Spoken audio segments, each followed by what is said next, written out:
chicos, ahora voy a compartir mi pantalla. Me comenta por favor si visualicen mi diapositiva ya, porque he cambiado esto de compartir la pantalla de Teams y todavía no me adapto.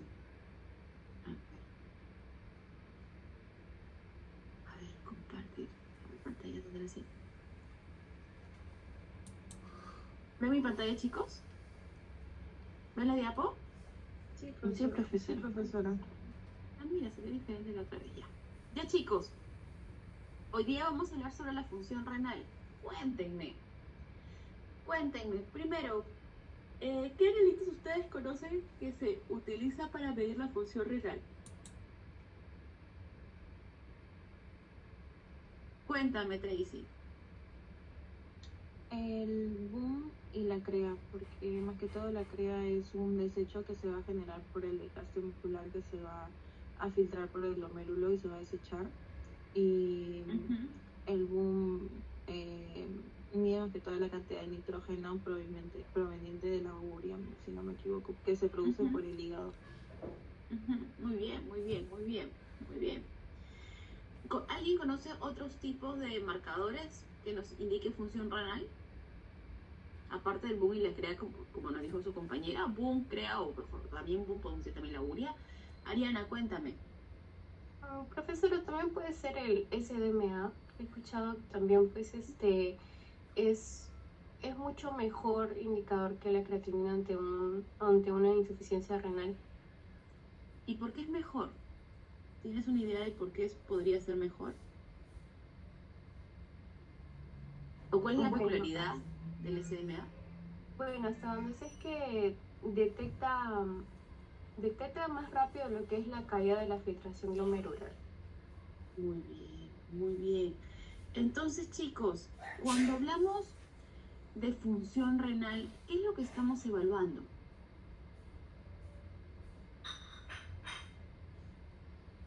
Su compañera lo dijo. La filtración glomerular. La tasa de filtración glomerular. Perfecto. Muy bien, ya veo que conocen un poquito de renal, ya veo que tienen algunos en mente, algunos elementos, eso está perfecto. Entonces, chicos, justo con lo que nos comentaba su compañerita, el tema del SDMA.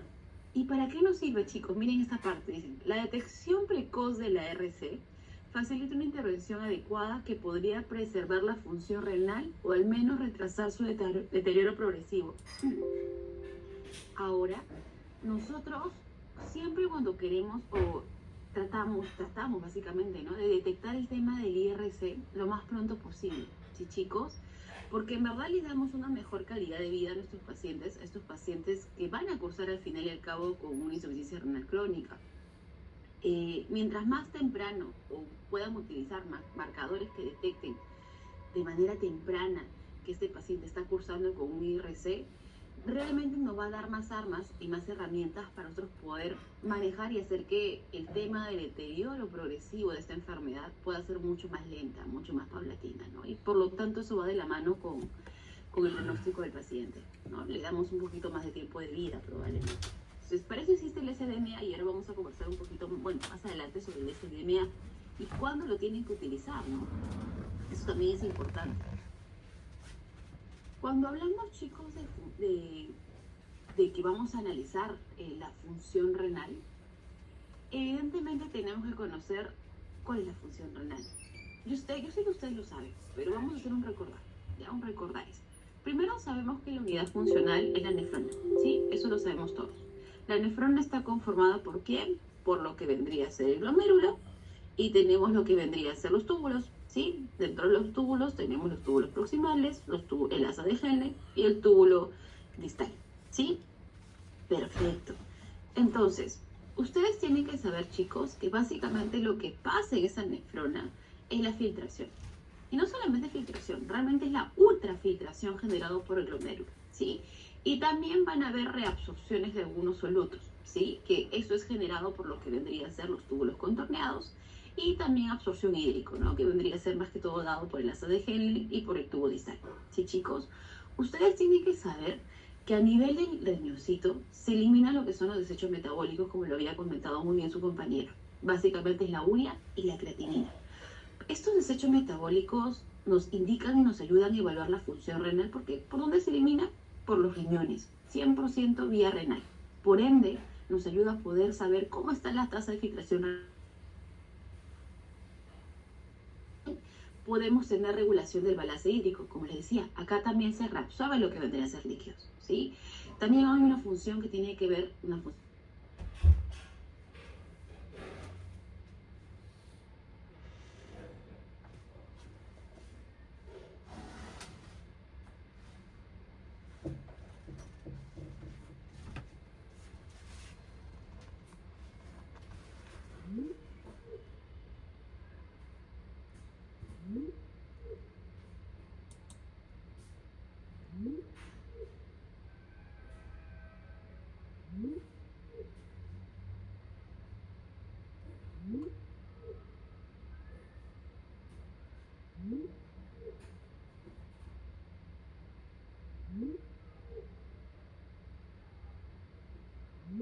el pH. Ya siempre va a haber una manera, van a buscar fisiológicamente de tratar de compensar al paciente, ¿sí? Tiene una función importante lo que vendría a ser endógena, renina y eritropoyetina. Sabemos que la renina básicamente se va a activar cuando hay un proceso de hipovolemia, de hipotensión, ¿sí? Al tener una hipovolemia, la renina va a activar la angiotensina 1, va a venir el neumocito, va a convertir con angiotensina 2, ¿verdad? Y esto lo que va a generar es un aumento de la presión arterial, ¿sí? También por ahí va a participar bisaglaldosterona, reteniendo sodio y favoreciendo lo que es el tema de la presión arterial. En el tema de la eritropoyetina, ustedes muy bien saben que básicamente se encarga y favorece lo que vendría a ser la eritropoyesis, ¿sí, chicos? Entonces, si nosotros tenemos un problema a nivel de función renal, creo que entenderíamos que el tema de la función de lo que estamos conversando ahorita estaría afectado, ¿sí? Entonces, probablemente no vamos a encontrar lo que vendrían a ser los desechos metabólicos que se deberían eliminar acumulados en sangre. Vamos a encontrar, probablemente podríamos encontrar niveles de deshidratación. Podríamos encontrar y van a ver que el paciente va a comenzar a tener lo que vendría a ser una acidosis metabólica, ¿sí? Vamos a tener también ya en procesos crónicos quizás una hipertensión, ¿no? Pacientes van a cursar ya cuando estamos en un proceso crónico un poquito ya más avanzado, que es una ya mala prognosis, de que el paciente ya en verdad no hay mucho que hacer cuando tenemos ya procesos de anemias, porque son anemias de características no regenerativas por la eritropoyetina, ¿no? Va a ser un paciente que no va a ser capaz de conservar nutrientes, todo lo va a eliminar, por lo tanto cuando ya entre en una cronicidad lo vamos a ver pacientes muy flacos, muy caquéxicos, vamos a ver una baja en la condición corporal, ¿no? Hay que entender eso. Obviamente va a haber un aumento de la presión arterial, ¿no? Por eso siempre en pacientes renales nosotros medimos la presión arterial. Y también es importante que ustedes conozcan que en el riñón lo que ocurre es que se sintetiza una enzima que se llama la alfa-1 hidroxilasa, chicos. Esta alfa-1 hidroxilasa, su función es básicamente activar lo que es la vitamina D, ¿ya? La vitamina D activada se llama calcitriol. ¿Y cuál es la función realmente del calcitriol? Es permitir la absorción del calcio a nivel intestinal y a nivel renal. ¿Sí, chicos? Entonces, un paciente que no tiene una falla a nivel de función renal, evidentemente no va a poder activar la vitamina D. Entonces, también vamos a tener pacientes que van a tener descalcificación ósea, ¿sí? Eso también tienen que saberlo. Básicamente lo que vamos a tener es lo que vendría a ser el tubo contorneado, chicos. En el tubo contorneado proximal se reabsorben de entre el 65 al 80% de solutos y también líquido, ¿ya? Y también agua. Esta reabsorción es muy importante, ¿ya? Porque en ella podemos reabsorber, o sea, reabsorbe a sangre, vuelve a sangre lo que vendría a ser glucosa, sodio, potasio, magnesio, ¿sí?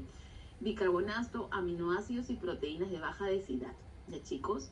Pero ustedes tienen que saber, y siempre la pregunta viene, ¿no? ¿Y en qué momento nosotros podemos tener mayor cantidad de solutos? O sea, ¿por qué tenemos esos solutos a veces en orina? Que no deberían de haber, ¿sí? Entonces, la explicación es que existe un umbral plasmático renal, ¿sí?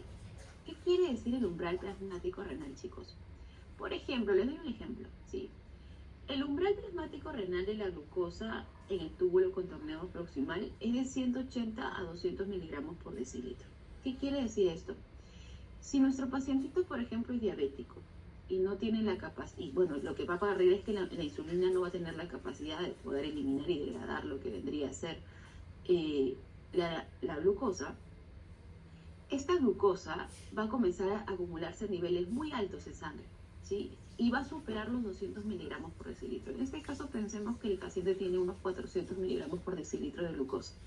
Lo que va a ocurrir es que el umbral plasmático renal a nivel de los túbulos contorneados proximales de glucosa es solamente hasta máximo 200 miligramos por decilitro. El túbulo contorneado proximal no va a tener la capacidad de poder reabsorber la glucosa, porque hay mucho más de lo que él puede manejar. Por lo tanto, en ese momento es donde nosotros, cuando hacemos un uroanálisis, vamos a encontrar glucosa en orina, que sería lo que no deberíamos, ¿no? Y para nosotros, cuando vemos glucosa en orina, ya es un indicador de que este paciente es diabético, ¿no? Entonces, eso es un factor y es importante conocerlo, chicos, ¿ya? Básicamente, que se realice en el asa de Henle, vamos a tener lo que vendría a ser tanto el asa de Henle como el tubo distal. Realmente ahí recuperamos mucho lo que es líquidos, ¿ya, chicos? En el asa de Henle se excreta lo que vendría a ser el potasio y en el túbulo distal vamos a tener lo que es la excreción de lo que vendría a ser sodio, ¿ya, chicos? Entonces, conociendo un poquito de la función renal, habíamos hablado que cuando medimos función renal medimos la tasa de filtración glomerular, ¿ya, chicos? ¿Y qué es la tasa de filtración glomerular? Tienen que ustedes saber que es la tasa mediante la cual los riñones forman filtrado, ¿sí? Glomerular. ¿A partir de quién? Del plasma. Pero es un ultrafiltrado, ¿sí, chicos? Y esto se conoce como la tasa de filtración glomerular. Entonces tiene que ver mucho directamente con la cantidad de número de verefronas que tiene funcionando el paciente, ¿sí? Tienen que saber también, como dato adicional, que 1/3 del agua contenida en la sangre pasa por los riñones y es filtrada, ¿sí? Ya habíamos hablado que básicamente el glomérulo lo genera lo que es el ultrafiltrado. Y vamos a tener acá también la función de excretar solutos y también de reabsorberlos, ¿ya? Básicamente la reabsorción se da más en lo que vendrían a ser los túbulos proximales, ¿de, chicos? Entonces, ¿cómo se mide la que vendría a ser la tasa de filtración? Básicamente en mililitros por minuto, chicos, ¿sí? ¿Y qué nos puede afectar la tasa de filtración glomerular? Si tenemos una disminución en el flujo sanguíneo, si tenemos interferencias transitorias, ¿sí? O si tenemos una excreción, un exceso de excreción urinaria, ¿no? Eso lo podemos evaluar. A ver, chicos, ¿cuáles son los signos clínicos asociados a enfermedad del sistema urinario? Creo que todos los conocemos, todos lo sabemos. Y cuando hablamos de enfermedad del sistema urinario, no estamos hablando solamente de riñón, ¿sí? Estamos hablando también probablemente de sistema urinario bajo. Entonces, los signos que podemos encontrar, chicos, vendría entre la anuria, que es que no hay producción de orina, ¿sí? Quizás lo podemos encontrar en pacientes que tienen un estadio crónico, o podemos encontrar en pacientes que están bien agudizados, ¿ya? Dolor abdominal, goteo de orina, incontinencia urinaria, micción inadecuada. Quizás eso lo encontramos más en lo que vendría a ser sistema urinario bajo. Nocturia, oliguria. La oliguria también, chicos, en un paciente que tiene una insuficiencia renal aguda, podemos encontrar oliguria, ¿no? Disminución de la cantidad de la orina, menos de 1 ml por kilogramo, ¿no? Por minuto. Polaquiuria, estranguria, disuria, polidipsia, poliuria. Bueno, el tema de polaquiuria, estranguria, disuria podría ser también bastante en pacientes que tienen temas del sistema urinario inferior, y polidipsia, poliuria en pacientes más que todo renales crónicos, ¿ya, chicos? Ustedes tienen que entender que estos signos que estamos observando ahorita podemos observarlo no solamente en pacientes que tienen patología renal, también pueden ser asociados a presencias prerrenales. Por ejemplo, chicos, cuando tenemos un tema prerrenal, estamos hablando cuando tenemos una disminución marcada del flujo sanguíneo renal, ¿sí? ¿En qué pacientes podríamos tener estos signos hablando de disminución marcada del flujo sanguíneo renal? ¿Qué ejemplos me pueden dar ustedes que baje el flujo sanguíneo renal? ¿Algún ejemplo, chicos, que ustedes me puedan decir? Doctora, en este ejemplo podríamos tener quizás este tipo de signos o sintomatología. ¿Quién me dice?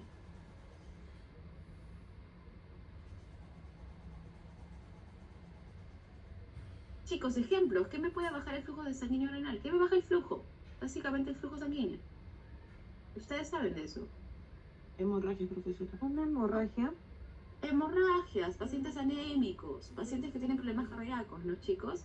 Todo eso ustedes lo saben. Entonces, en estos pacientes ustedes pueden tener causas prerrenales, ¿sí? Donde pueden presentar ese tipo de sintomatología. Y estas características, o sea, estas causas prerrenales, a la larga podrían generarme un daño renal, ¿sí, chicos? Y cuando tenemos un daño renal y estamos hablando que la estructura renal está deteriorada o está mal, evidentemente vamos a tener ese tipo de sintomatologías también. Y cuando hablamos de postrenal, chicos, estamos hablando básicamente de obstrucción del flujo urinario. ¿Ya? Entonces, acuérdense, hay muchos gatitos, muy común en felinos y en felinos machos, ¿no? El tema de las obstrucciones. Entonces, recuerden eso, chicos. Cuando tengan un paciente obstruido, van a tener estos signos también presentes, ¿sí? Probablemente van a tener un proceso de azotemia. ¿Alguien sabe qué es azotemia? ¿Cuándo hablamos que un paciente está azotémico?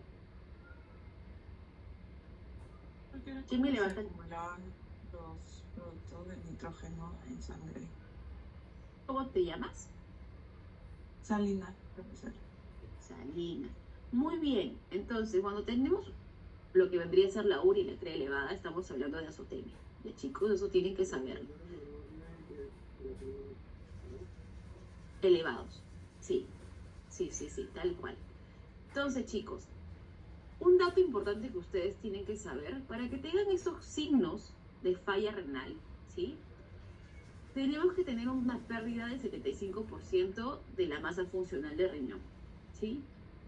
Estos pacientes, ahí vamos a tener también lo que es, a veces no sé si han conocido lo que es el síndrome urémico. ¿Habrán escuchado del síndrome urémico alguna vez, chicos?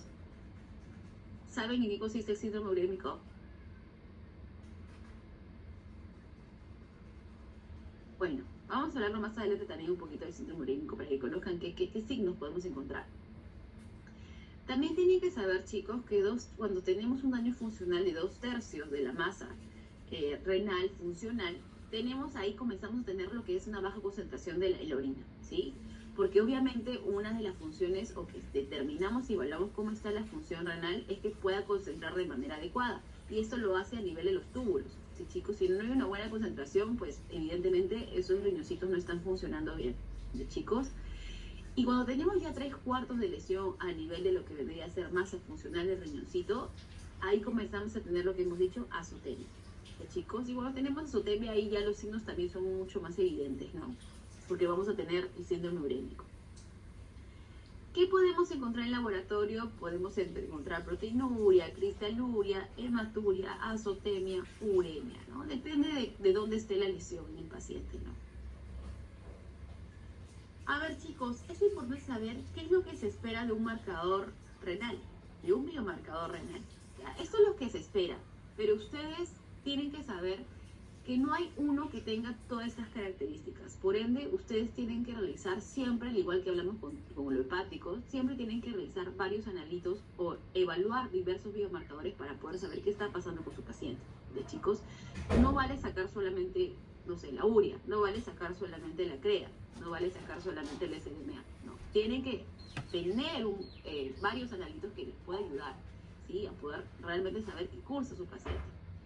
¿Qué es lo que pedimos que tengan estos biomarcadores renales? Lo ideal es que estén disponibles en todos los laboratorios. A veces hay pacientes que son complicados de encontrar, no todos lo tienen. Entonces, eso hace que ustedes no puedan tenerlo un acceso directo, por lo tanto no lo van a usar. Importante que sea rentable, chicos, porque si no es rentable, si es muy caro, ustedes no van a poder utilizarlo tampoco, ¿no? Porque el dueño no va a estar dispuesto a pagarlo. Y que se pueda sacar la muestra sea detectable tanto en lo que vendría a ser orina o sangre, evidentemente, ¿sí? Estos biomarcadores esperan que sean de alta sensibilidad y especificidad. ¿Qué quiere decir esto? Que no sea altamente predictivo de que el paciente tiene lesión renal, ¿sí? Y también es importante que nos pueda indicar la etiología y la ubicación, ¿sí? Saber si la lesión viene de o sea, si tenemos el daño a nivel glomerular o tenemos el daño a nivel de los túbulos, ¿sí? Y eso sí lo pueden saber, chicos. Ahora vamos a conversarlo más adelante. Que nos refleje la gravedad de la lesión, evidentemente, ¿sí? Y también nos pueda indicar cuál es el pronóstico del paciente. Realmente estamos en un buen pronóstico, realmente el pronóstico del paciente es bastante mal. Entonces, eso también es importante saber, ¿de chicos? Pero como les digo, no hay solo un biomarcador que les indique todo esto. Realmente tienen que usar varios biomarcadores para poder saber y tener un panorama de cómo está realmente su paciente a nivel renal. ¿De chicos? Entonces, les presento la nefrona, ustedes lo conocen. Vamos a hablar de los marcadores de la función renal, chicos. Y estamos hablando que esto me refleja lo que es la tasa de filtración glomerular, ¿sí? Tenemos lo que vendría a ser el SDMA, ¿sí? Tenemos lo que vendría a ser la creatinina, ¿sí? O tenemos lo que es la urea, la densidad urinaria, ¿de chicos? También, ¿qué nos puede indicar un marcador de la función? Nos puede indicar, evaluar cómo está el pH, ¿sí? Normalmente, si tenemos una alteración en la función, vamos a tener acidosis metabólica. Tienen que saber que lo que vendría a ser la amilasa, la lipasa y el fósforo se elimina vía renal. Si es que tenemos un problema en la función renal, evidentemente estas van a estar elevadas, ¿sí? Y tenemos que sacar hemogramas para evaluar lo que vendría a ser la eritropoyetina, ¿sí? Si no tenemos pues que ya estamos bastante grave a nivel de función renal. De chicos, eso tienen que saberlo. Entonces, cuando ustedes midan SDMA, creatinina, urea, densidad urinaria y todo lo que les estoy indicando, lo que ustedes están viendo que es la función renal. ¿Ya? Eso tienen que tenerlo claro. Si es que ustedes quieren ver si hay lesión renal, ¿sí? Daño estructural renal, lo que ustedes van a ver primero es el cistatino beta. Eso lo pueden encontrar por sangre. Esto si encuentran es que es indicativo a lesión renal, ¿sí? Pero mucho más fácil es sacar una muestra de orina, porque normalmente cuando hacen un perfil bioquímico, hemograma, y quieren ver evidentemente cómo está el tema renal, tienen que sacar un uroanálisis, ¿no? Y si en el uroanálisis, chicos, les salen que encuentra presencia de cilindros, eso es indicativo de lesión renal. Y lesión renal temprano, porque al momento de encontrar cilindros, ustedes tienen que saber que en cualquier momento, probablemente si tu SDMA, si tu criatura están dentro de los rangos normales, que este paciente de todas maneras va a cursar como un RC, porque ya estamos en los cilindros. Entonces ustedes ya tienen que ir preveyendo y tienen que ir quizás cambiando dieta, haciéndole SDMA constante para poder ver cómo si está alterándose, si ya está aumentando el SDMA o no. Entonces, porque la intención siempre es cómo detectar tempranamente la patología renal, ¿no? Eso tenemos todos claros. Podemos encontrar también glicosuria normoglucémica, esto puede ser también un indicativo de lo que vendría a ser daño, del marcador de daño. Y la proteinuria, ¿sí? ¿Lo podemos ver en un uroanálisis la proteinuria? Sí, pero evidentemente en un uroanálisis simplemente no vas a saber si realmente esta proteína es específica de riñón. Lo que les interesaría a ustedes es ver si la proteína que tenemos en orina es específica. Y para esto hay una prueba que es con muestra de orina que se llama UPC, vamos a conversarlo más adelante, en la cual realmente nos indica si tenemos una proteinuria renal en este paciente, ¿no? Y eso obviamente ustedes ya si lo tienen que pensar que este paciente está cursando con un problema renal y pues tiene que ver si sacar su SDMA o sacar su bioquímico y ver estos valores para ver si tenemos qué tanto daño podemos tener a nivel renal, ¿no? O a nivel funcional, ¿no? También, que es lo que más nos interesaría. Tienen que entender algo, chicos. Por ejemplo, a veces cuando hacemos ecografía vemos un riñón que se puede ver feíto, ¿ya? Y uno puede pensar que quizás estructuralmente este riñón, al verse tan feíto ecográficamente, probablemente funcionalmente pueda estar mal, ¿ya? Y tienen que saber que no necesariamente es eso, así, ¿ya? Pueden haber riñones que se pueden ver muy mal, pero funcionalmente están funcionando, ¿ya? Entonces, por eso siempre es bueno que ustedes sepan discernir que necesariamente cuando se ve algún daño o cambios estructurales, no necesariamente podemos tener en este momento alteración funcional. De que lo vayamos a tener, definitivamente sí, pero tienen que saber que no siempre van de la mano. Por eso siempre es bueno que si ya ves que hay marcadores de lesión o daño estructural, ya comiences a usar, por ejemplo, en este caso, el SDMA para detectar tempranamente cuando tenemos algún daño funcional. ¿De chicos? Perfecto. Bueno, los análisis principales que nosotros utilizamos para valorar el tema renal vendrían a ser medir lo que es la urea, la creatinina, la densidad urinaria, el ESMA y lo que es el UPC, que ya les había comentado un poquito de qué consiste, ¿sí? Otros análisis que podemos realizar es medir la albúmina, ¿sí? Medir el fósforo, medir el calcio, medir el potasio, medir el sodio, cloro, amilasa y bicarbonato, ¿ya? ¿Cuál es la importancia de medir estos electrolitos o estas sales? Chicos, ustedes para poder confirmar que su paciente tiene acidosis metabólica, tienen que medir el anión GAP, ¿ya? ¿Cuál es la fórmula del anión GAP? Chicos, sodio más potasio, menos cloro, menos bicarbonato, van a tener lo que vendría a ser el resultado del anión GAP. Igual se presenta una escala. Si excede la escala, evidentemente ustedes confirmarían que su paciente está cursando ¿con qué? Con una acidosis metabólica. ¿Ya, chicos? Algo importante, siempre saquen hemogramas, por favor. Estamos hablando que una de las funciones endócrinas que tiene el riñón es la eritropoyetina, ¿sí? El EPO. Evidentemente, si tenemos un proceso de lo que vendría a ser anemias o un IRC, tenemos que, con un hemograma, visualizar esa anemia, ¿no? Esa anemia ya sabemos que va a tener características de no regenerativas. Entonces, importante sacar un hemograma.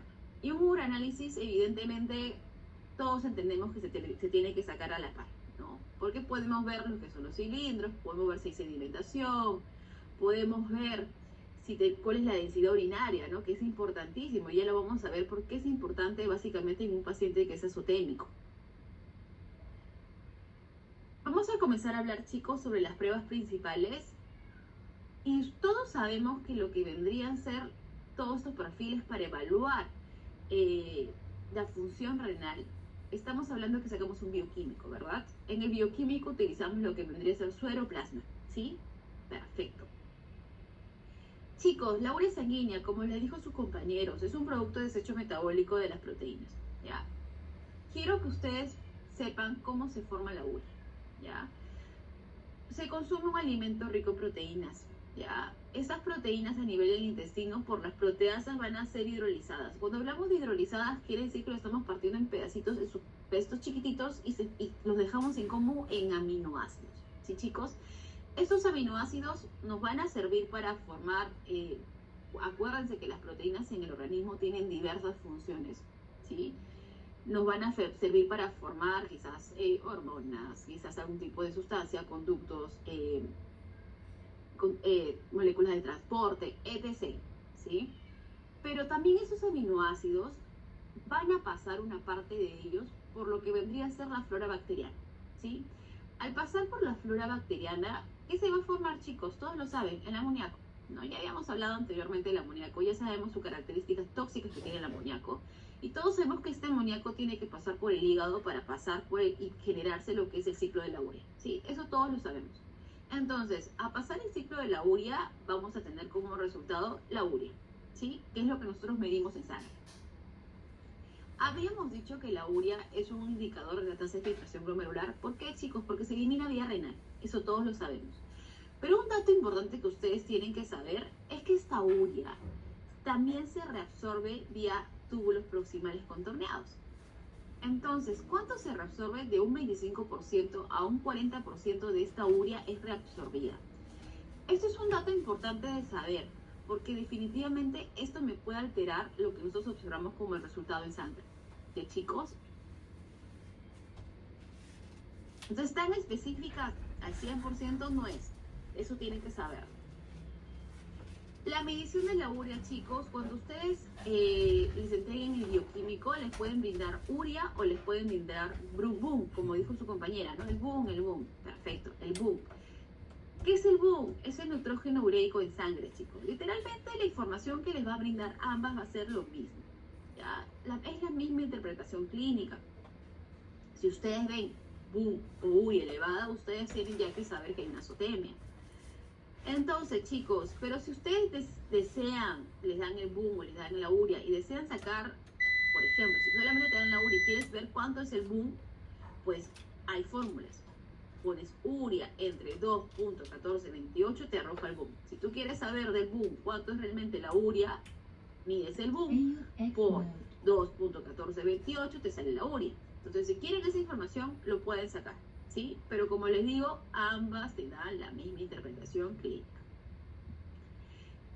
Tienen que saber también que no solamente el aumento de la urea es indicativo de descenso de eliminación renal, ¿sí? Se pueden eliminar también o pueden aumentar por un aumento en la producción de la urea, ¿sí? ¿Cuándo tenemos mayor aumento de producción de urea, chicos? Si el paciente come mucho alimento proteico, ¿verdad? Por ejemplo, un perrito que toma pura barf, probablemente tenga niveles altos de urea porque va a tener mayor producción. Cuando un paciente tiene hemorragias gastrointestinales, entiendan que la sangre tiene hemoglobina, la hemoglobina es una proteína, esta proteína también se puede resolver. Entonces, podemos tener urea elevada, ¿ya? Cuando tenemos procesos de catabólicos, chicos, cuando tenemos fiebre, también hay una mayor producción de urea. Entonces, también ahí vamos a encontrar urea elevada, ¿sí? Que no es indicativo de problema renal.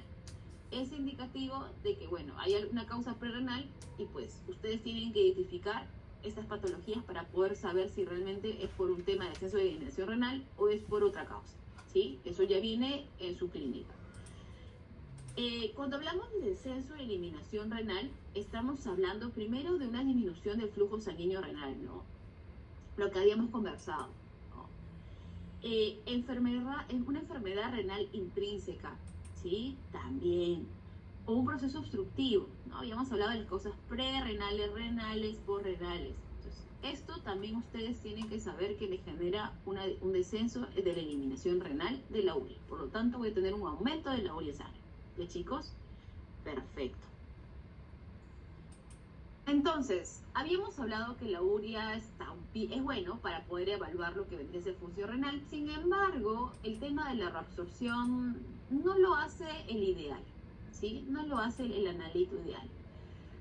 La creatinina es un mejor marcador biomolecular para poder evaluar lo que es la función renal. Mejor que la urea, ¿de chicos? ¿Por qué? Porque se filtra el 100% también a nivel renal, a nivel glomerular, pero no se absorbe a nivel de los túbulos renales. Eso es algo importante. ¿Ya, chicos? ¿Qué es la creatinina sanguínea, chicos? Ustedes saben que es un producto de desecho, ¿sí? Y básicamente este producto de desecho proviene del músculo esquelético. La creatinina se forma constantemente, chicos, se elimina constantemente. ¿Por qué? Porque el animal y nosotros todos estamos en constante movimiento, ¿sí? Entonces, probablemente constantemente está dando este metabolismo del músculo esquelético. Eso tienen que saber, ¿ya, chicos? Es un muy buen marcador. Lo malo de la creatinina es que es un marcador tardío, ¿ya? ¿Por qué tardío, chicos? Para que sus pacientes, si ustedes tienen un pacientito y tienen la CREA ya elevada, ¿sí? Quiere decir que su paciente tiene del 75% o a más del 75% de daño a nivel de la masa funcional del riñón. Estamos hablando 75%, es un montón, chicos, es bastante tarde. Estamos detectando muy tarde el problema del IRC en nuestros pacientes. Entonces, eso no es lo adecuado, ¿no? Todos queremos detectarlo mucho antes, no cuando hay un daño del 75% a más, ¿no? Evidentemente. Pero también tienen que saber diferenciar si la creatinina que está aumentada es 100% por tema renal o si algo me está alterando su elevación, ¿sí? Ustedes saben que la creatinina, al provenir del metabolismo del músculo esquelético, si el paciente come alimento rico en proteínas o no ha venido en ayunos, evidentemente la CREA va a aumentar, ¿de chicos? Entonces ustedes tienen que discernir eso. Si el paciente viene a la toma de muestra con ustedes, pero viene corriendo, agitado y todo, evidentemente la CREA va a aumentar, ¿sí, chicos? Y también depende mucho de la masa muscular. Pacientes que tengan mucha musculatura, por ejemplo estos pitbull que agarran y se ve todos los paquetes musculares, estos pacientes van a tener siempre la CREA en rangos quizás superiores o en el margen o en la escala del margen superior, ¿de chicos? Porque tienen mucha masa muscular, ¿sí? Y evidentemente todo lo contrario, ¿sí? Todo lo contrario. Por ejemplo, chicos, cuéntenme, tenemos este pacientito, miren este gatito de acá. Miren cómo está su condición muscular. Literalmente no se le ve paquetes musculares. Cuéntenme, en este pacientito, si yo quiero determinar si tiene un problema renal, ¿ustedes creen que me serviría medir la creatinina en este pacientito? ¿Qué piensan ustedes? ¿Quién me levanta la manita?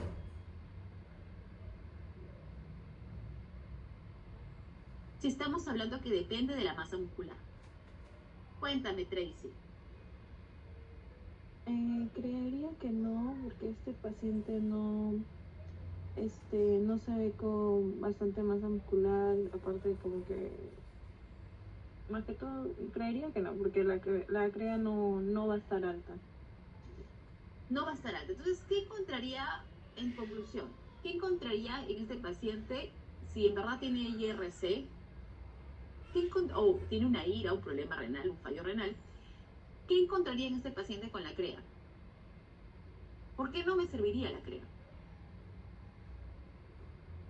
La CREA estaría dentro de los valores, capaz, no estaría muy alta.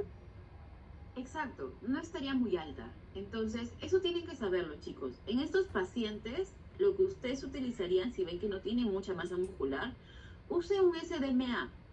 Les va a servir mucho mejor para poder evaluar lo que es la tasa de filtración glomerular en vez de una creatinina. ¿Ya, chicos? Es un dato importante que ustedes tienen que saber. Porque si miden en ese paciente creatinina, realmente no van a tener valores reales, ¿no? Un diagnóstico real. Chicos, ¿cuándo aumenta la creatinina de manera fisiológica? Tienen que saber que los cachorros van a tener la creatinina un poco más alta, ¿sí? Tienen que saber que ya hemos hablado, pacientes con alta masa muscular también. Pacientes de razas grandes también aumenta la creatinina. Ejercicios aumenta hasta un 20% la creatinina, ¿sí, chicos? Y alimentación, si tu paciente no venía en ayunos, te va a aumentar un 50% del rango de creatinina, ¿sí? Entonces, eso tienen que saber. El aumento de la creatinina también puede ser por una causa que no sea renal, ¿ya, chicos? Y esto ocurre en pacientes que están deshidratados, ¿ya? Cuando tenemos una deshidratación mayor al 5%, eso tienen que saberlo, chicos, para que lo esperen en estos pacientes que están deshidratados. ¿Qué pasa? Si están deshidratados, ¿qué tenemos? Menor cantidad de plasma, ¿cierto?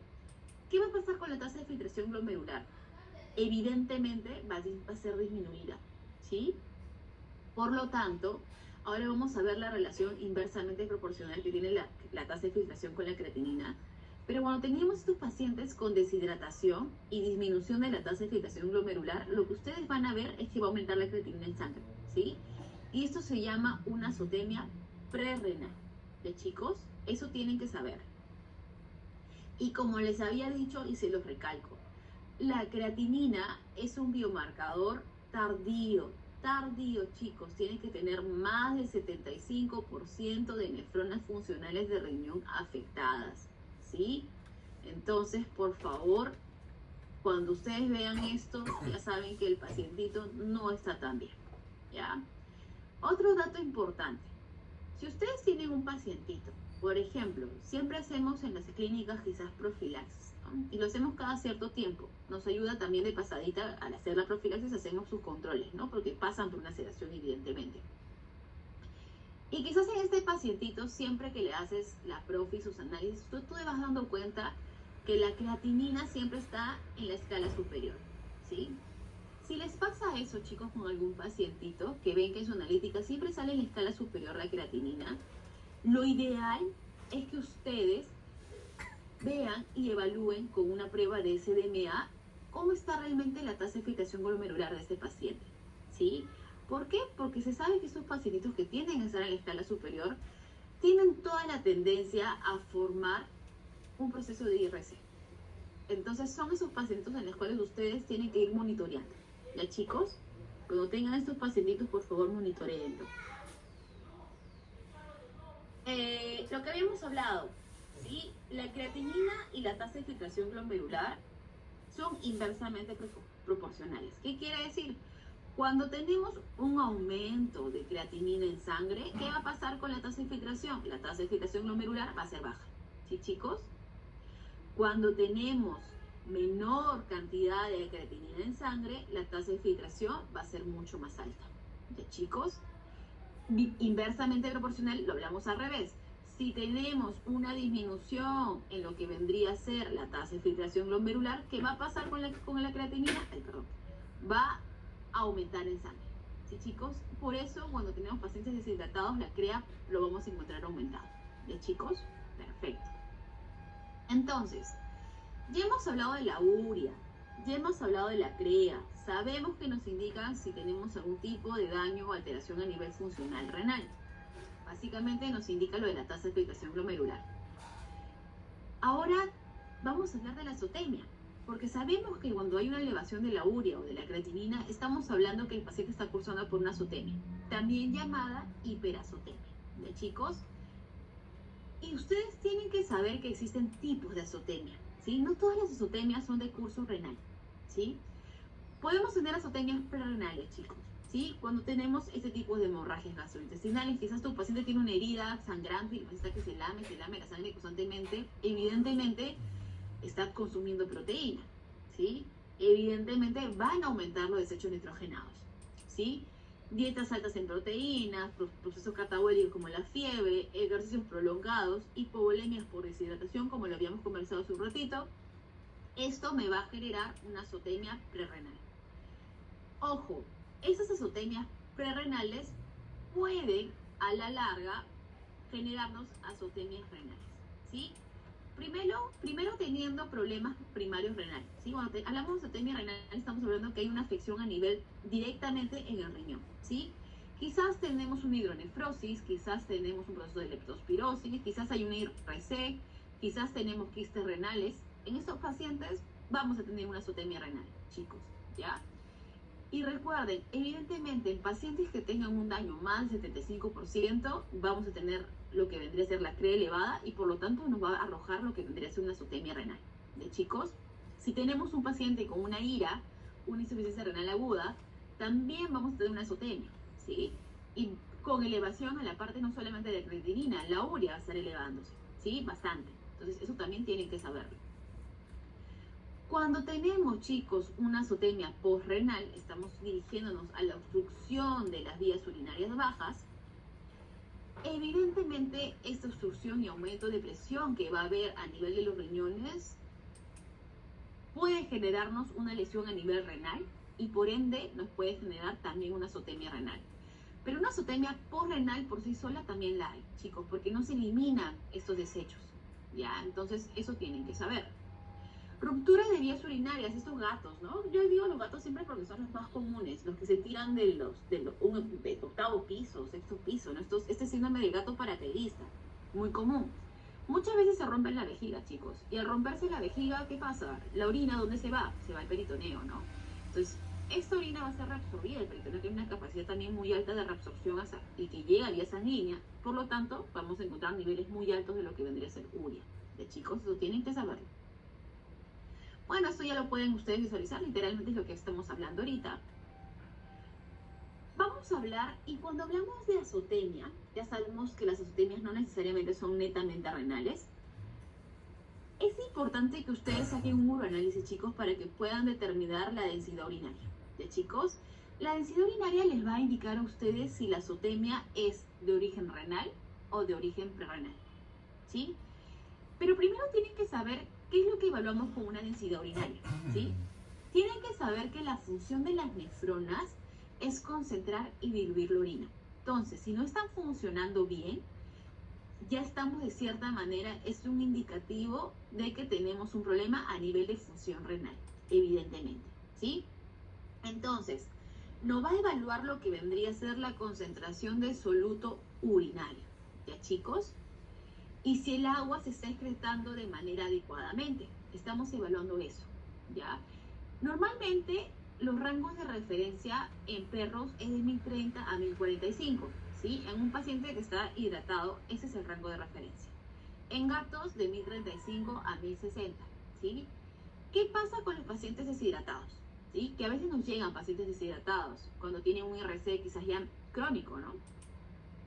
Ustedes tienen que saber el punto crítico de densidad urinaria, ¿sí? ¿Qué es el punto crítico de densidad urinaria? Básicamente estamos hablando y nos estamos refiriendo a la escala inferior, ¿sí? A la escala inferior de lo que vendría a ser los rangos referenciales que les estoy brindando de la densidad urinaria. En este caso, en perros estamos hablando que sería 1030 y en felinos 1035, ¿sí, chicos? En bovinos y equinos es 1025. En estos pacientes deshidratados, ¿a ustedes les interesaría saber si esta azotemia realmente es por una causa renal o es por una causa prerrenal? Acá sí les interesa saber, ¿sí? En ese caso, les sirve mucho la medición de la densidad urinaria. ¿Cómo podemos usar este punto crítico de densidad urinaria? Así, chicos, miren. Si ustedes tienen un paciente que la causa de la azotemia es prerrenal, ¿sí? Van a ver que la densidad urinaria está por encima del punto crítico, ¿sí? Entonces, en un perro estaría más de 1030, ¿sí? Eso les indicaría que la causa es prerrenal, probablemente deshidratación en este paciente, ¿sí? ¿Qué va a pasar? Vamos a tener una reducción en la perfunción renal, ¿sí? pacientes con insuficiencia cardíaca, pacientes con hipovolemia. ¿Aló? Creo que alguien tiene su audio abierto. Pacientes con hemoconcentración, vamos a tener este aumento de azotemia. ¿Sí, chicos? Perfecto. Ya saben cómo discernir o saber cuándo es prerrenal. Sin embargo, chicos, cuando ustedes tengan una azotemia de origen renal en este paciente deshidratado, ustedes van a ver que la densidad urinaria va a estar por debajo del punto crítico. ¿Sí? Porque ya tenemos una alteración de la función renal. Estamos hablando que quizás en este paciente canino, ponemos de ejemplo, estaría en 1025, 1020, 1010, 1009. Ya tú cuando vean eso, chicos, van a decir, no, esta azotemia definitivamente no es por la deshidratación. Este paciente tiene un problema renal. ¿Ya? Entonces, para eso les sirve lo que vendría a ser la medición de la densidad urinaria. Entonces, chicos, importante, siempre hagan un uroanálisis, por favor. Entonces, chicos, ¿cuáles son los hallazgos de laboratorio que van a encontrar ustedes cuando tengan enfermedad renal? Si el proceso está bastante crónico y el pronóstico está bastante feíto, van a encontrar anemia. ¿Ya, chicos?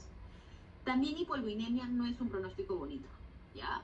Si tenemos la albúmina baja, entendemos que todo lo que vendría a ser la homeostasis hídrica está bastante comprometida, ¿cierto? Vamos a tener probablemente ascitis. Vamos a tener hipocalcemia, evidentemente, no se va a activar lo que vendría a ser el calcitriol, ¿sí?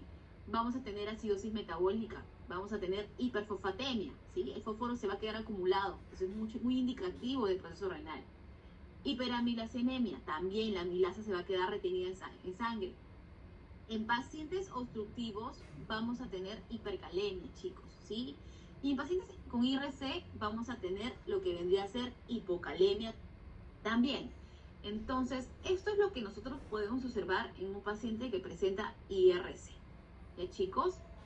Habíamos conversado un poquito y les había dicho, chicos, ustedes es importante identificar dónde está el problema en la nefrona, ¿sí? Cuando estamos hablando de pacientes con procesos funcionales, ¿no? Que no están funcionando bien. Entonces, si ustedes tienen un problema a nivel de lo que vendría a ser filtración glomerular, ustedes van a encontrar que lo que vendría a ser la urea, la creatinina, los fosfatos van a estar elevados. ¿Sí, chicos? Pero si el problema es a nivel de reabsorción, a nivel de los túbulos, lo que ustedes van a encontrar es el bicarbonato y los sodios y todo lo que hemos hablado de que se reabsorbe en túbulos, lo van a encontrar disminuido, porque ha perdido la capacidad de reabsorción. ¿Sí, chicos? Entonces, es importante saberlo. ¿Sí? Entonces, si ustedes encuentran glucosa en orina y no encuentran glucosa en sangre, ¿qué podrían decir ustedes, chicos? ¿Qué está pasando con este paciente? ¿Tiene diabetes o qué está pasando con este paciente? ¿Quién me levanta la manito?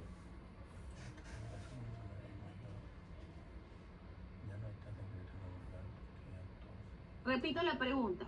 Si ustedes encuentran glucosa en orina, pero en sangre los niveles de glucosa están dentro de los rangos normales, ¿dónde estaría el problema, chicos? ¿El paciente tiene diabetes o no? ¿Cuál sería la explicación? Cuéntame, Tracy. Podría ser de que no tiene diabetes, pero hay una falla en la filtración glomerular y por eso que se está excretando glucosa en orina.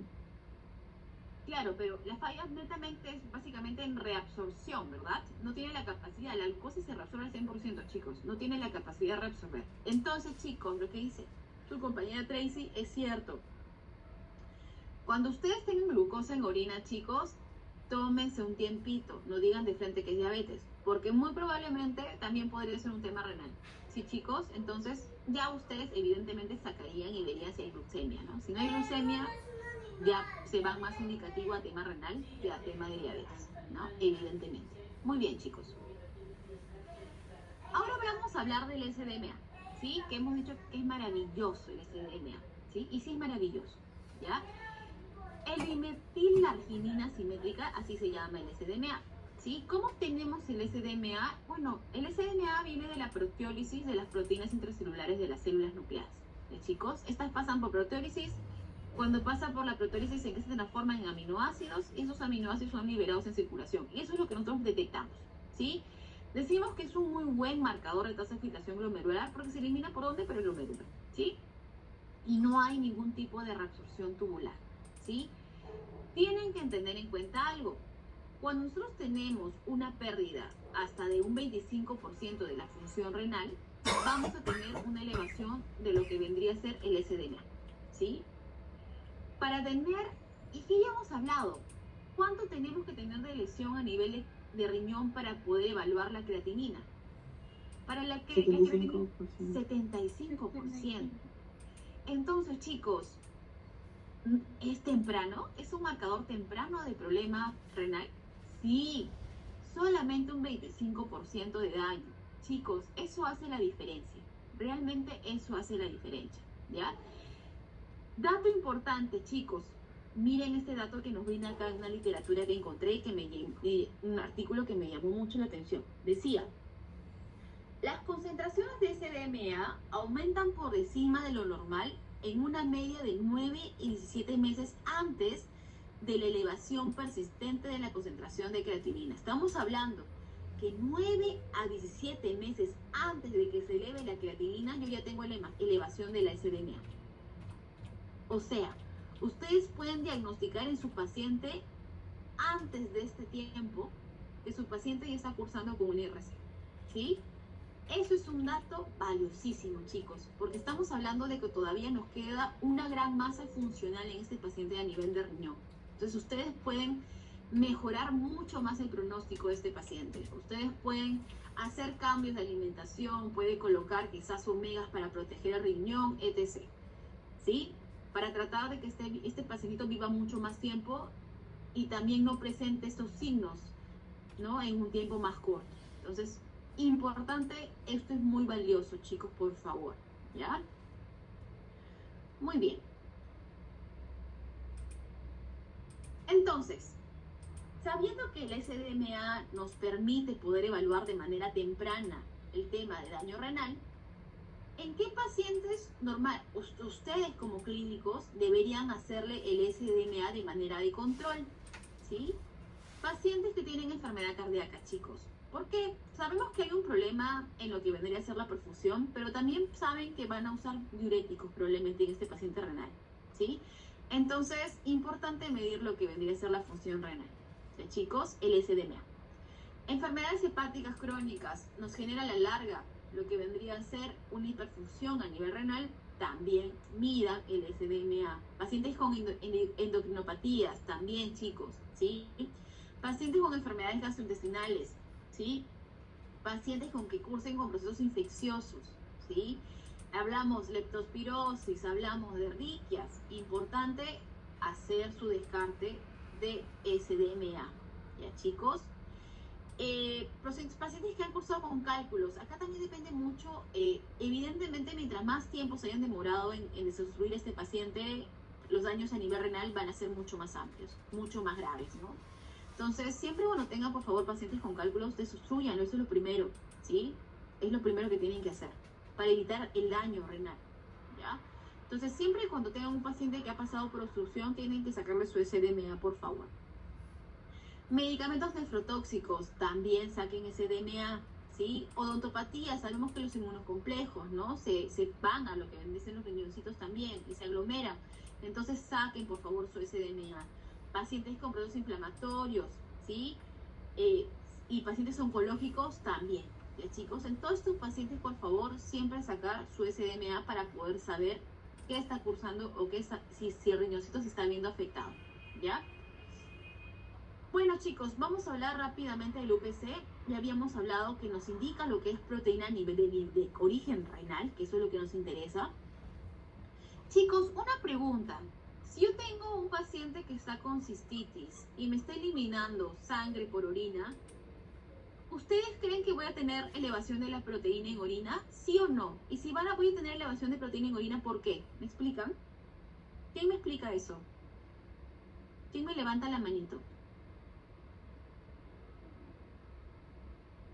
¿Quién me levanta la manito? Paciente que está con orinas con sangre, que está con hematuria. O quizás con orina oculta en sangre. ¿Me aumentaría la proteína en orina, sí o no? ¿Quién piensa que sí, quién piensa que no? Nadie, chicos, nadie se le ocurre. ¿Ninguno? Chicos, sí, evidentemente sí, los eritrocitos tienen hemoglobina, entonces eso tienen que saber, eso tienen que saber. Entonces no toda la proteína que encuentren en orina es de origen renal, eso tienen que saberlo, chicos. Entonces, cuando nosotros hablamos de proteinuria, ¿sí? Y básicamente el UPC te mide la relación de proteína con creatinina. Entonces, la proteinuria se puede dar por dos cosas, chicos, ¿sí? Proteinuria de origen renal, ojo. La primera causa puede ser que tenga una pérdida en lo que vendría a ser la filtración glomerular, chicos, ¿ya? Eso es lo primero, ¿sí? Que no se esté dando un adecuado ultrafiltrado, porque el glomérulo no está funcionando bien, ¿sí? No tiene la capacidad selectiva. Lo segundo es que a nivel de los túbulos no se me esté dando la reabsorción de proteínas, ¿sí? Habíamos hablado que las proteínas de bajo peso molecular se reabsorben a nivel de los túbulos proximales. Si los túbulos están fallando, eso no se va a dar, ¿ya? Entonces, estas dos causas, chicos, que les estoy hablando, me va a generar una proteinuria de origen renal, ¿ya, chicos?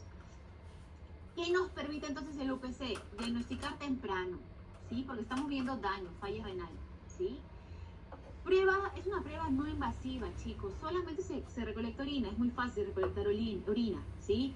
Nos va a permitir ver la evolución del paciente. Podemos sacarlo constantemente para poder ver si la proteinuria sigue aumentada, si está disminuida, cómo va nuestro paciente, ¿sí?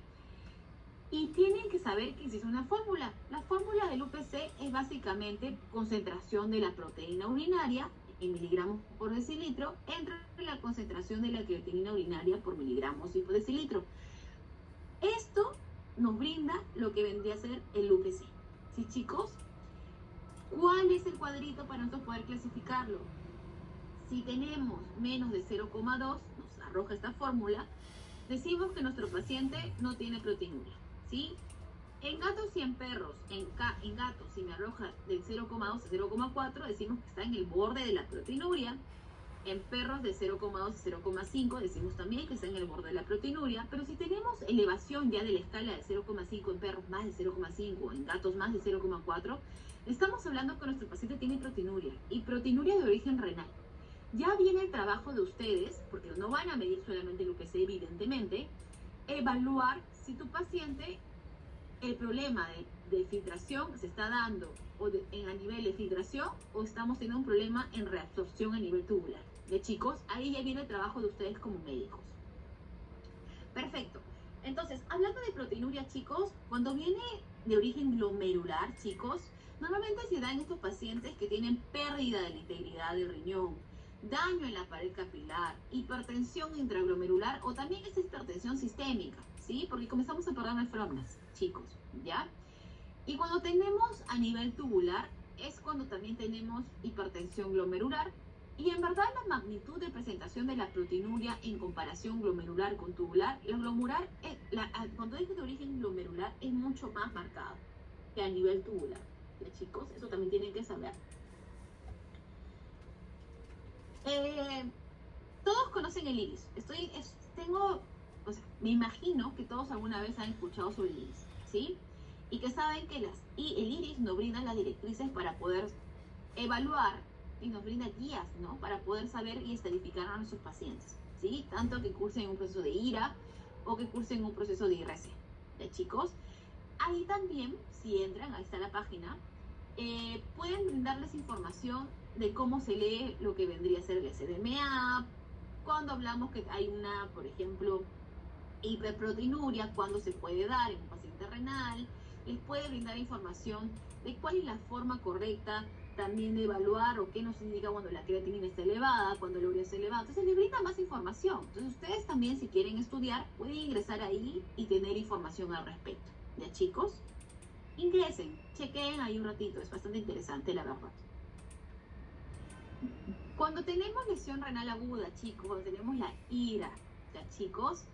Siempre cuando hablamos de agudo estamos hablando del tiempo, ¿verdad? Entonces es un proceso que cursa menos de 3 semanas, ¿no? Tenemos la lesión. Normalmente pueden ser lesiones tóxicas, que comió algo, que tomó algo que pues le inflamó el riñón, o pueden ser que haya cursado por un proceso isquémico, ¿ya, chicos? Muy común, ¿no? Estos pacientitos que han sido sedados, por quizás le hicieron la OVH a la perrita y pues 2 días posteriores comenzó a dejar de orinar, ¿no? O bajó la orina y comenzó con todo el signo de vómitos, ¿no? Entonces, esto a veces ocurre porque muchos fármacos generan isquemia a nivel renal. Entonces, tienen que saber, son cositas que ocurren. Entonces, estos son procesos lesiones renales agudos. Cuando es agudo, chicos, no se presenta polidipsia. Y entendemos que lo que es la condición corporal del paciente no se ve disminuida, porque es algo agudo, es algo reciente, ¿ya? Podemos ver oliguria y anuria repentina. Eso se puede evidenciar, ¿ya? Y obviamente cuando hablamos de algo agudo, es potencialmente reversible. Eso hay que tenerlo en cuenta. ¿Cuándo podemos tener una enfermedad renal agudo, chicos? Primero, por temas hemodinámicos, ¿sí? Un paciente que está en shock, un paciente que ha cursado por un traumatismo, un paciente que tiene, o quizás que hemos colocado diuréticos o AINES, ¿sí? Un paciente que está con hipotensión o con hipovolemia, podemos tener una lesión renal aguda, ¿ya? Una enfermedad renal primaria, chicos, vendrían a ser las trombosis, ¿sí? Las isquemias, las toxinas. Los perros lamen todo, los gatos a veces también, si su sabor es medio dulce. Entonces, esto nos podría generar una lesión renal aguda, ¿sí? Origen de enfermedades sistémicas, chicos, infecciosas, por favor, pacientes que puedan tener Ehrlichia, pacientes que puedan tener leptospirosis, por favor, siempre evaluar lo que vendría a ser el riñón, ¿ya? Pacientes con pancreatitis, pacientes con hipertensión, órganos muy cercanos que se inflamen o se infecten, muy cercanos al riñón, también evaluar el riñón. Por cercanía también se pueden inflamar los órganos, ¿sí? Obstrucciones urinarias, también evidentemente ya hemos hablado que tenemos que evaluar porque nos puede generar de todas maneras una ira. Chicos, ¿cuáles son los signos clínicos que ustedes van a evidenciar en un paciente con problema renal agudo? ¿Sí? Inicialmente puede encontrar debilidad, depresión, anorexia, vómitos y diarrea. Si estos signos y el dueño no lo trae de manera pronta, quizás ya nos van a venir mucho más agravados. Ya, chicos, con un síndrome urémico. ¿Y qué tenemos cuando tenemos un síndrome urémico? Tenemos el aliento urémico característico, ¿no? Que huele medio fermentado. Tenemos las úlceras orales, ¿no? Las lesiones en la lengüita, en toda la cavidad. Necrosis en la lengua también hay. Taquipnea, chicos, ¿sí?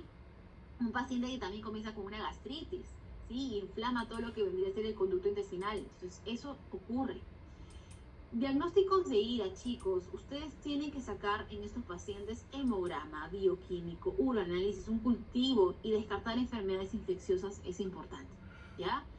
¿Qué van a encontrar en este paciente? Probablemente una azotemia progresiva, que inicialmente quizás no va a haber, ¿sí? Pero si el proceso sigue, o sea, si no lo manejamos de manera adecuada, estos valores de azotemia van a estar elevadísimos y van a ser bastante escandalosos, ¿sí? La urea y la crea van a estar bien elevados. Va a haber hiperfosfatemia, va a haber hipocalcemia, chicos. Y en el uroanálisis van a poder encontrar glucosuria, proteinuria, sedimento urinario activo, ¿sí, chicos? Y obviamente el punto crítico va a estar por debajo de la densidad urinaria. En lo que vendría a ser la guía del iris que lo encuentran, que se llama, cuando vemos en pacientes agudos, se llama aquí, ¿sí, chicos? Cuando esté en un estadio 1 y un estadio 2, realmente características de azotemia no lo van a ver, ¿sí? Quizás en el estadio 2 ya comenzaría a presentar una ligera característica de azotemia, ¿sí? Básicamente nosotros lo que evaluamos es la creatinina. Si la creatinina está en 1.6 miligramos por decilitro, estamos hablando que es un estadio 1, ¿sí? Quizás podemos ver a nivel de ecografía, quizás un poquito por el examen clínico, físico, sospechar de un problema renal, ¿ya? Y cuando le sacas la crea, pues sí, efectivamente sí, la crea está en un rango superior. Si estamos en un estadio 2, la crea va a estar en un rango de 1.7 a 2.5, ¿sí? Ya comenzamos a ver un ligero daño renal, ¿ya, chicos? Y quizás se evidencia mucho más en imagenología, ¿ya? Y ya comenzamos a tener una elevación de lo que vendría a ser los desechos nitrogenados, ¿sí?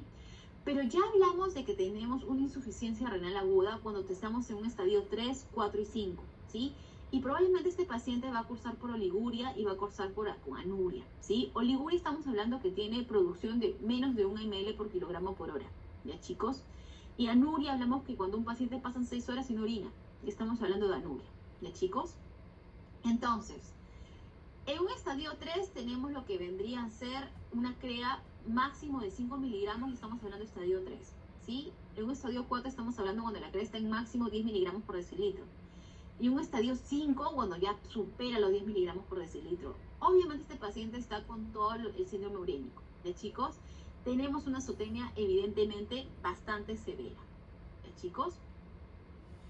Y cuando hablamos en un paciente renal crónico, chicos, siempre lo que es crónico va a ser que se da en un tiempo de meses o años, ¿sí?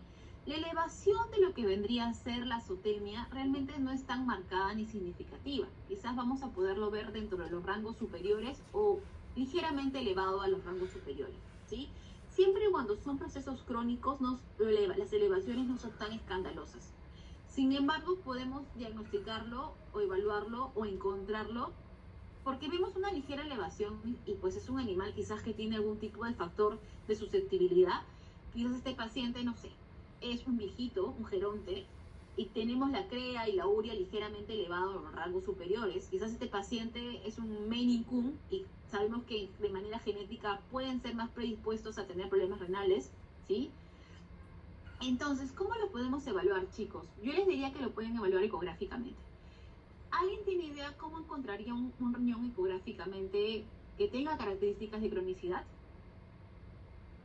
¿Quién me levanta la manita? ¿Alguno? Cuéntame, Ricaldi. Profesora, en este caso se podría encontrar de un tamaño disminuido. ¿Qué más? ¿Qué más? Con bordes irregulares. Perfecto. ¿Algo más?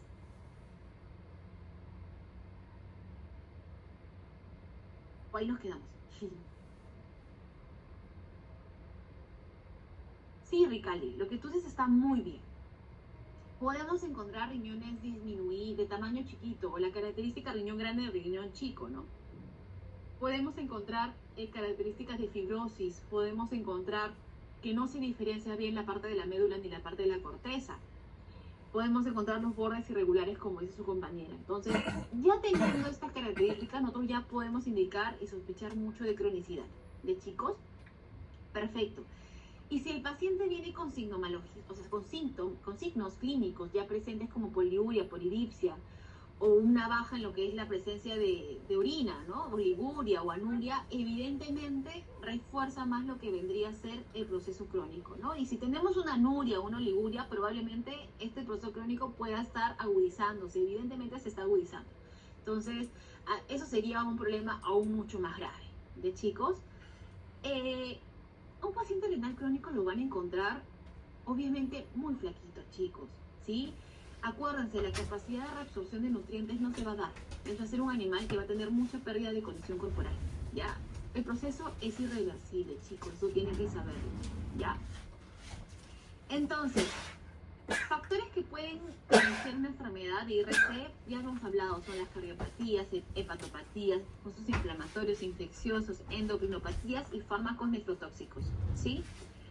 Cuando yo tengo un paciente que tiene proteinuria, hipertensión, hiperfosfatemia, yo sé que este paciente ya está yéndose para la cronicidad, ¿sí? Y si yo tengo en este paciente que me está presentando anemia, hipoalbuminemia y alteraciones metabólicas, yo sé que este pronóstico en verdad está bastante feo, ¿sí? Yo sé que ya es un paciente terminal, ¿sí? Eso tienen que saber. ¿Qué signos tempranos podemos encontrar en un paciente con IRC? Polidipsia, poliuria, pérdida de peso, inapetencia y letargia, ¿sí? Los signos avanzados ya vendrían a ser síndromes urémicos, ¿sí? Cuando ya están agudizándose.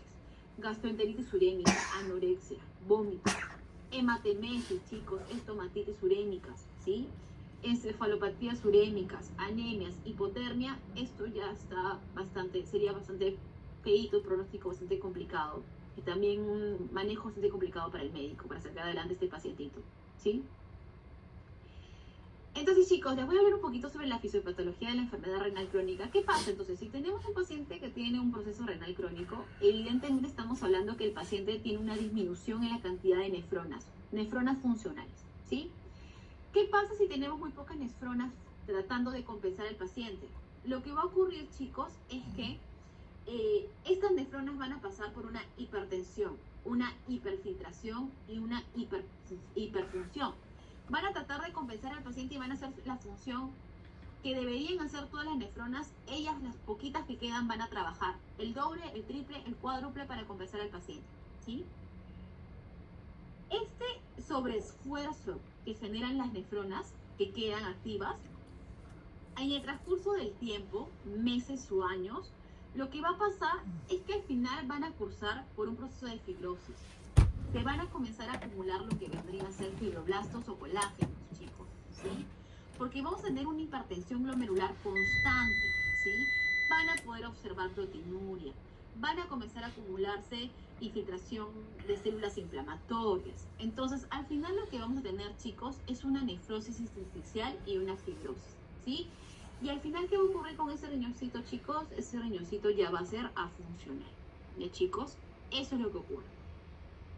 Para ustedes diagnosticar un IRC, ya hemos hablado que es la ecografía, también van a hacer un UPC, van a hacer el SDMA y van a tener que medir la presión arterial. Evidentemente, estos pacientes con IRC siempre van a cursar con una hipertensión, ¿sí? Entonces, ahí ya está el trabajo del médico de controlar esta hipertensión. ¿Qué van a ver, chicos, bioquímicamente? Van a ver azotemia, hiperfosfatemia, van a ver anemias ya en cursos graves, hipoalbuminemia en cursos graves, hipocalcemia, va a ser a pacientes que van a tener muy poca densidad ósea, ¿sí?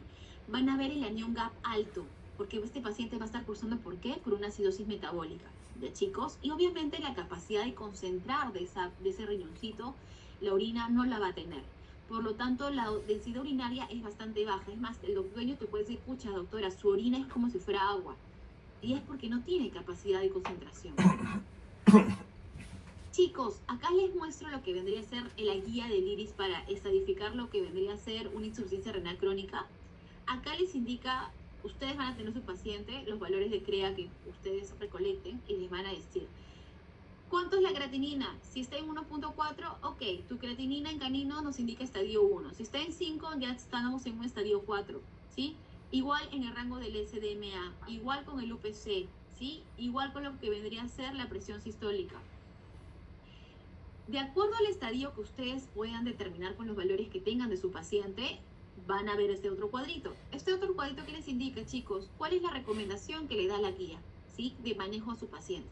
Entonces, si está en un estadio 1, quizás les pueda recomendar que evalúen el UPC, que le hagan quizás algún cambio de alimentación, que usen lo que vendría a ser omega. Si está en un estadio 4, ya les habla que realmente no es un muy buen pronóstico. ¿Sí, chicos? Entonces, es importante siempre irse a la guía para que ustedes puedan saber más o menos cómo manejar a su paciente. Y un resumen de las diferencias entre IRA y IRC sería la siguiente, chicos. En el hematocrito ustedes van a comenzar a ver ya en un IRC anemia. Anemia de origen normocíclica normocrómica. ¿Qué estamos hablando? Que es una anemia no regenerativa, ¿sí? Podemos encontrar el tema de potasio en una IRA hipercaliente, o sea, aumentado, ¿no? En un tema de IRC puede estar en rangos normales, pueden estar aumentados o pueden estar disminuidos. Pacientes con IRA normalmente van a tener disminución de la orina, ¿sí? Pacientes con IRC ya en un proceso terminal van a tener anuria, ¿sí? Sabemos, como lo dijo su compañera, paciente con IRC ecográficamente el riñón va a estar chiquito, ¿sí? Condición corporal en un paciente con IRC evidentemente disminuido, chicos. Densidad ósea en un paciente con IRC disminuido, ¿ya, chicos? Eso es lo que ustedes tienen que saber para que puedan diferenciar también bien en un paciente que tiene un IRA o un paciente que tiene un IRC, ¿ya, chicos? Cuéntenme, ¿tienen alguna duda al respecto con lo que hemos conversado? Hemos hablado bastante rapidito porque no tenemos mucho tiempo. Tenemos unos minutitos. ¿O todo claro, chicos?